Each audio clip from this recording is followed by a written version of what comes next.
Good morning student. आज के class में हम लोग असाइनमेंट के कुछ इम्पोर्टेंट क्वेश्चंस को सॉल्व करेंगे जो एग्जाम के दृष्टिकोण से काफ़ी इम्पोर्टेंट है।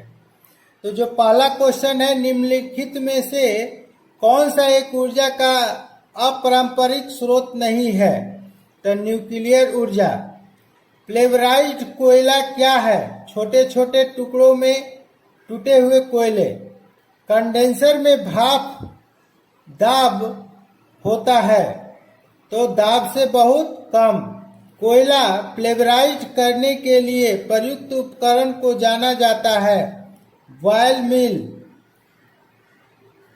पंप हाइड्रो स्कीम शेल्डन का लगभग दक्षता होता है 65%। नेक्स्ट है, कौन सी पावर प्लांट वातावरणीय प्रदूषण समस्या से मुक्त है? तो वो होगा हाइड्रो पावर प्लांट। निम्नलिखित में से कौन सा ईंधन सामग्री प्राकृतिक रूप में पाया जाता है? तो इसका हो जाएगा हम लोग का ए। एक मॉडरेटर का कार्य है न्यूट्रॉन की गतिज ऊर्जा को अंश को आवेशित करना। निम्नलिखित में से किस एक मॉडरेटर के रूप में उपयोग नहीं किया जाता है? पानी। गुरुत्वाकर्षण क्षेत्र से ऊर्जा डैश से प्राप्त किए जाने वाला ऊर्जा है डाइट्स। निम्नलिखित में से कौन सा अमेरिका में ट्रांसमिशन वोल्टेज नहीं है? 264 केवीए। निम्नलिखित में से कौन सा आमतौर पर वोल्टेज उत्पन्न नहीं किया जाता है? 9.9 केवी। बूस्टर मूल रूप से होते हैं ट्रांसफार्मर। निम्नलिखित में से कौन सा आमतौर पर उपयोग किए जाने वाले वितरण प्रणाली नहीं है? Single phase 4 wire. उच्च वोल्टेज ट्रांसमिशन लाइनों के लिए संचालकों को डैश के लिए टावर से निलंबित किए जाते हैं। भूमि से क्लियरेंस वृद्धि करना। ट्रांसमिशन दक्षता बढ़ाता है जब वोल्टेज और पावर कारक दोनों बढ़ता है। भारत में उत्पन्न किए जाने वाले वोल्टेज और आवृत्ति लगभग होते हैं 11 केवीए 50 हर्ट्ज। चालक का अधिकांश इकोनॉमिकल क्षेत्र वह होता है जिसके लिए ट्रांसमिशन लाइन का कुल वार्षिक लागत न्यूनतम होता है। यह किस नियम को बताता है? केल्विन के नियम को बतलाता है। इनमें से कौन सा ओवरहेड ट्रांसमिशन लाइनों का घटक नहीं है? ट्रांसफार्मर। इनमें से कौन सा गुण चालक सामग्री के लिए प्रयुक्त नहीं होती है? उच्च विशिष्ट गुरुत्व। उच्चतर वोल्टेज ट्रांसमिशन स्टैंडर्ड के लिए चालक का उपयोग क्यों किया जाता है? हैंडल करने में आसानी हो। किस सामग्री का उपयोग भूमिगत तार के निर्माण के लिए किया जाता है? जस्तीकृत इस्पात। आर्मोरिंग वेल्डिंग के ऊपर निर्धारित किया जाता है। आर्मोरिंग में किस तार या टेप के एक या दो लेयर होते हैं? जस्तीकृत इस्पात तार। 3 फीट फ्लोरोसेंट ट्यूब की मानक वाट डैश होती है 40 वाट। ल्यूमेन ऑब्लिक वाट का इकाई क्या होता है? ल्यूमिनेंस दक्षता। एक परिपथ ब्रेकर होता है। क्या होता है? एक धारा बाधित डिवाइस होता है। एक परिपथ ब्रेकर में सुरक्षात्मक रिले का कार्य क्या है?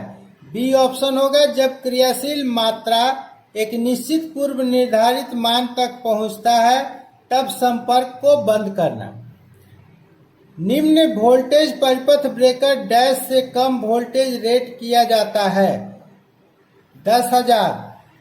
SF6 गैस होता है सल्फर हेक्साफ्लोराइड। निम्नलिखित में से कौन सा डिवाइस ट्रांजिस्टर परिवार से संबंधित नहीं है? GTO। एक पावर ट्रांजिस्टर में डैश एक नियंत्रित पैरामीटर होता है, आईसी अर्थात कलेक्टर करंट। एक एससीआर एक डैश स्विच के रूप में व्यवहार करता है, वन वे स्विच। एक एससीआर के बने होते हैं, सिलिकॉन के बने होते हैं। एससीआर का नियंत्रण तत्व क्या है? गेट।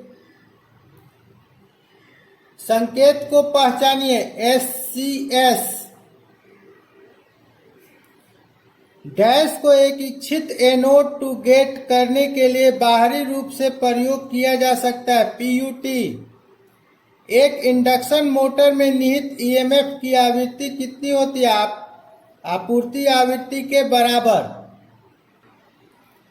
इंडक्शन मोटर में स्किचिंग का लाभ क्या है? उपरोक्त सभी, जितना ऑप्शन है वो सब काम करता है। किस रिले का उपयोग फीडर के लिए प्रयुक्त किया जाता है? ट्रांसले रिले। निम्नलिखित में से किस रिले का उपयोग ट्रांसफार्मर पर किया जाता है? Bulk relay. एमएचओ रिले का उपयोग डैश के लिए किया जाता है, ट्रांसमिशन लाइन में। निम्नलिखित में से कौन सा परिपथ ब्रेकर का एक भाग नहीं है? संरक्षक। एक परिपथ ब्रेकर आम तौर पर प्रचालन होता है जब भी लाइन में खराबी आती है। एलईडी लैंप में एक शक्ति कारक होता है, लैगिंग। उपयुक्त किए जाने वाले केबल में इंटरशीथ क्यों होता है? उचित तनाव वितरण प्रदान करता है। वेल्डिंग के समान एक लेयर को सभी वायुमंडलीय अवस्था से संपूर्ण केबल की सुरक्षा के लिए आमतौर पर निर्धारित किया जाता है। यह लेयर किसका होता है? सर्विंग। आयरन बॉक्स का हैंडल डैश के बने होते हैं, तो ये आपको बैकेलाइट और एबोनाइट दोनों के बने होते हैं। एक ट्यूब लाइट का ट्यूब को डैश से भरा जाता है, तो प्रदीप्त पेस्ट से और निम्न दाब का अक्रिय गैस से, अर्थात ऑप्शन डी। विद्युत ऊर्जा को डैश में परिवर्तित किया जाता है, उपरोक्त सभी में, अर्थात प्रकाश ऊर्जा में, विद्युत ऊर्जा में और विद्युत रासायनिक ऊर्जा में।